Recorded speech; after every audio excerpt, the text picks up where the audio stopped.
Los requerimientos de oxígeno, también, volvemos a ver, esta era una actividad que ustedes iban a poder realizar, en donde se iban a sembrar distintos microorganismos y vamos a poder ver en dónde crecían, es decir, en dónde se producía el crecimiento, donde se veía la formación de colonias en ese medio agarizado. Recordemos que si se desarrollan en la superficie del agar, quiere decir son aeróbicos estrictos, es decir, en los primeros milímetros ahí o sobre la superficie del agar, y si se desarrollan hacia el fondo del tubo, vamos a tener los anaeróbicos estrictos. Y después tenemos las variantes aeróbicos facultativos, por ejemplo, microaerófilos y anaeróbicos aerotolerantes. Como ven, la diferencia entre aeróbico facultativo y anaeróbico aerotolerante es que los aeróbicos facultativos van a crecer sobre esa superficie del agar, mientras que los anaeróbicos aerotolerantes no se van a desarrollar sobre esa superficie del agar, o si hay microorganismos van a ser algunas pequeñas colonias. En el caso de la disponibilidad de agua, los ensayos que íbamos a realizar iba a ser variando la concentración, por ejemplo, de cloruro de sodio o de azúcares. Íbamos a variar la concentración e íbamos a probar estos tres microorganismos, Escherichia coli, Proteus y Saccharomyces, todos patógenos también, y podemos ver cómo los distintos microorganismos pueden ir tolerando. Por ejemplo, Escherichia coli va a crecer hasta concentraciones del 5% de ese cloruro de sodio. En el caso de Proteus, hasta el 9%, es decir, es más tolerante que Escherichia coli. Recordemos que Escherichia coli, yo les dije que era también un microorganismo que no resistía, es decir, que necesitaba una alta actividad agua, una alta disponibilidad de agua.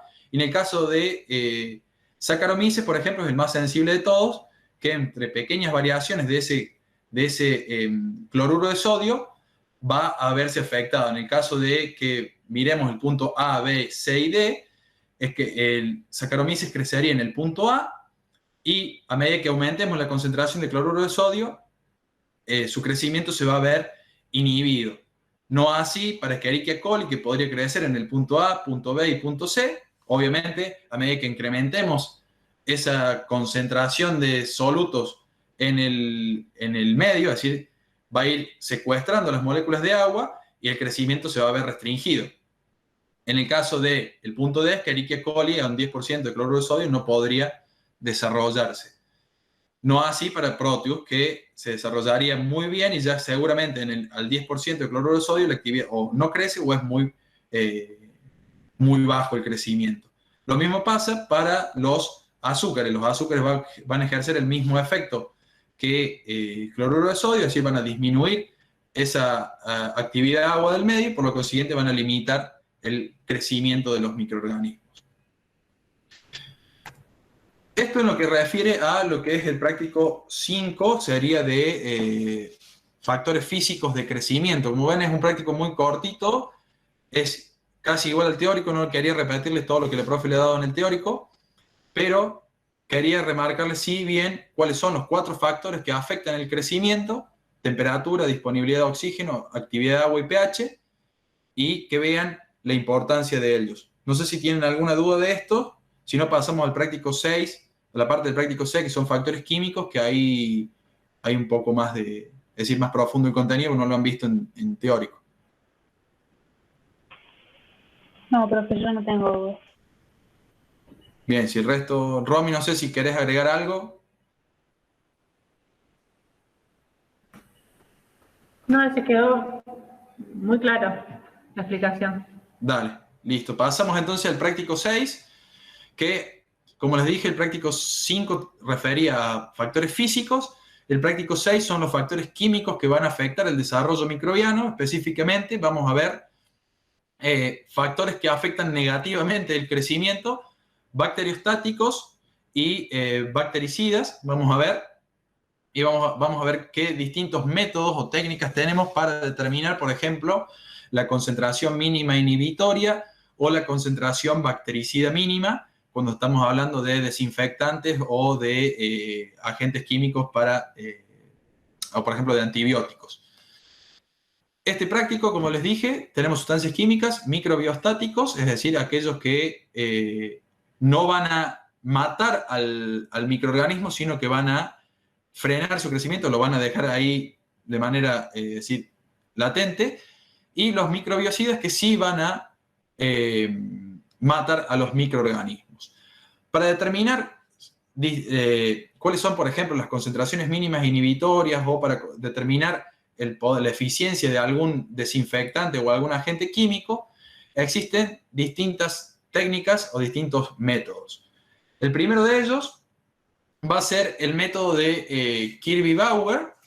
Este método es un método que nos va a permitir comprobar o analizar la sensibilidad de desinfectantes o antibióticos. Es decir, podamos probar una cepa frente a varios antibióticos o varias cepas frente a un mismo antibiótico, en donde vamos a ir variando la concentración de ese antibiótico. Yo les dije que es un método de tipo cualitativo, no nos va a permitir determinar, por ejemplo, cuál es la concentración mínima inhibitoria, ni tampoco la concentración bactericida mínima, producto de que es un método de difusión en agar, se utiliza una placa de Petri, como ven aquí, y se utilizan discos impregnados con distintas concentraciones o distintos tipos de desinfectantes o agentes químicos, y podemos ir probando sobre este cultivo bacteriano que está sembrado sobre superficie. Ahí en el libro le habla, creo, de césped bacteriano o algo así, que es el cultivo microbiano sembrado sobre superficie. Aquí, ¿por qué es cualitativo este método y no cuantitativo? Producto de que cuando yo coloco ese disco, que es de un diámetro determinado, normalmente entre 5 y 6 milímetros de diámetro, yo coloco ese disco que está impregnado en el agente químico, va a ocurrir un proceso de difusión, es decir, va a pasar, el agente químico va a pasar del disco al agar. Ese pasaje del compuesto químico va a formar un gradiente. ¿Qué quiere decir? Que en la zona cercana al disco, la concentración de ese antimicrobiano va a ser elevada, y a medida que nos vamos alejando del disco, por gradientes y por difusión, la concentración va a ser cada vez menor. Por eso, como ven aquí en la imagen, el crecimiento en un cierto punto vuelve, es decir, las bacterias pueden crecer normalmente. Y esto es lo que explica por qué no es cuantitativo, porque yo no puedo determinar cuál es la concentración exacta que produce el efecto de muerte o inhibición del crecimiento. Si bien yo sé cuánto puse, por ejemplo, en el disco, no sé cuánto se difunde en ese agar. En esta técnica se utiliza, fue diseñada para analizar enterobacterias, Staphylococcus.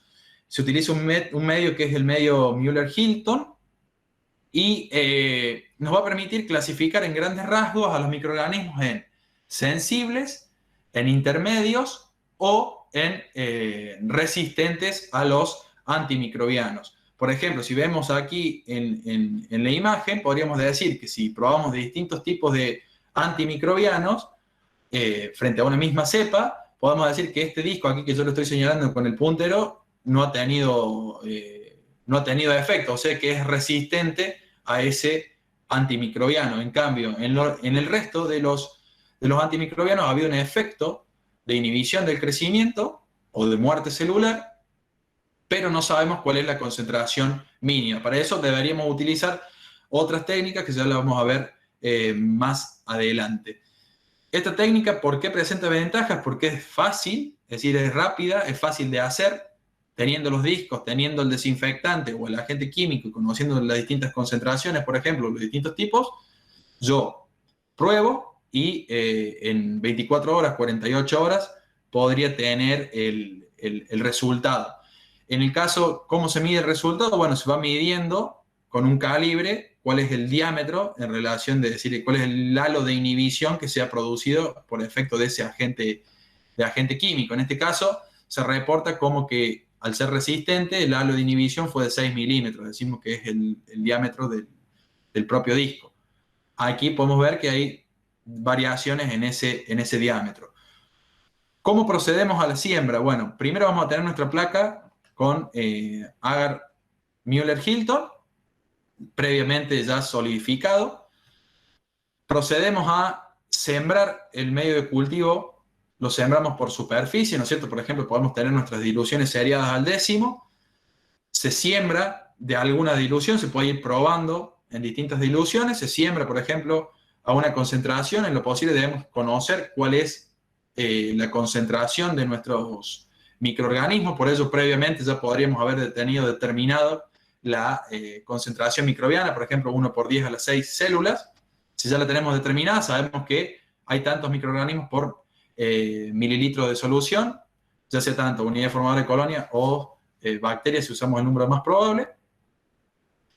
Se siembra por superficie, la siembra por superficie, recuerden que era 0,1 mililitro de ese caldo bacteriano, y luego con una espátula, que era la espátula de Drygalski, se esparcía el inóculo. Una vez que se absorbió ese inóculo, procedemos a la siguiente parte del ensayo, que sería colocar los discos de papel previamente impregnados con ese bactericida o ese desinfectante. Normalmente se los deja que difunde, se los puede retirar o se los deja en la placa, en este caso se lo han dejado, y ven ese efecto de difusión. La medición se puede realizar a las 24 o las 48 horas, o dependiendo del tiempo que tarda en crecer normalmente esos microorganismos. Esto es lo que se refiere a la técnica de difusión en agar. Es una técnica, dijimos, de tipo cualitativa, y lo que sí nos permite identificar es microorganismos sensibles, intermedios y resistentes. Ahora bien, si nosotros queremos determinar de ese, por ejemplo, vimos que en la técnica de difusión en agar, vimos que ante determinado desinfectante o ante determinado antibiótico, nuestra bacteria es sensible. Bueno, ahora tenemos que pasar a determinar cuál es la concentración mínima inhibitoria, es decir, cuál es lo mínimo, la mínima cantidad de ese desinfectante que yo necesito para inhibir el crecimiento de ese microorganismo. Para ello puedo utilizar esta técnica, que puede ser la técnica de dilución en agar. Es una técnica cuantitativa. ¿Por qué? Porque yo sé la cantidad de antimicrobiano o desinfectante que estoy colocando, o antibiótico, como ven aquí en la imagen. Sé cuánto estoy colocando de esa sustancia. Normalmente se parte de una concentración de 128 miligramos por mililitro. Allí se mezcla el antibiótico con el agar Müller-Hilton y se coloca en la placa de Petri. Así se preparan previo a la siembra todas las placas de Petri con las distintas concentraciones de mi antibiótico. Como ven, son diluciones que se llaman diluciones dobles. Pasamos de 128 a 64 a 32 y así sucesivamente, para determinar cuál es esa concentración mínima inhibitoria. Posteriormente tenemos una herramienta que es el inoculador de Stier. Este inoculador nos va a permitir tomar una alícuota determinada de cada uno es decir, una alícuota conocida de mi caldo microbiano, que aquí también es importante conocer cuál es la concentración también de bacterias que estoy utilizando, normalmente 1 por 10 a la 6. Con este inoculador, como ven, la placa va a ser sembrada de esta forma. ¿Ven? Como todos puntitos en cada uno de ellos, va a ir sembrado aproximadamente 20 microlitros de esa solución o caldo bacteriano.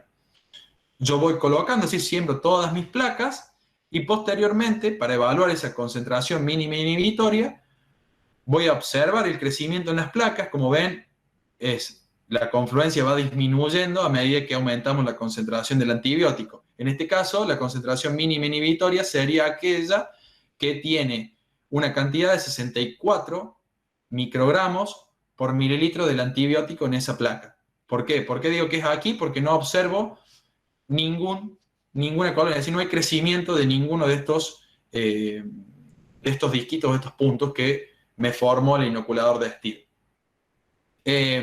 Siempre tengo que hacer, para estas pruebas, siempre tengo que tener una placa que se llama control, es decir, una placa con agar Müller-Hilton sin antibióticos. De esta forma, corroboro de que he realizado correctamente la siembra y que no hubo un error o una falla, por ejemplo, ya sea tanto en la preparación del medio de cultivo o que ese caldo bacteriano que yo creía que las bacterias estaban viables, estén muertas y no crezcan, y no sea que después yo determine una concentración que no es la correcta, no es la óptima. Bueno, aquí importante siempre controlar la concentración, es decir, tener en cuenta bien cuál es la concentración de antimicrobiano que estoy utilizando, controlar el medio de cultivo, es decir, que lo he realizado correctamente, y controlar también que el caldo bacteriano está viable y está la concentración que yo determiné, por ejemplo, 1 por 10 a la 6.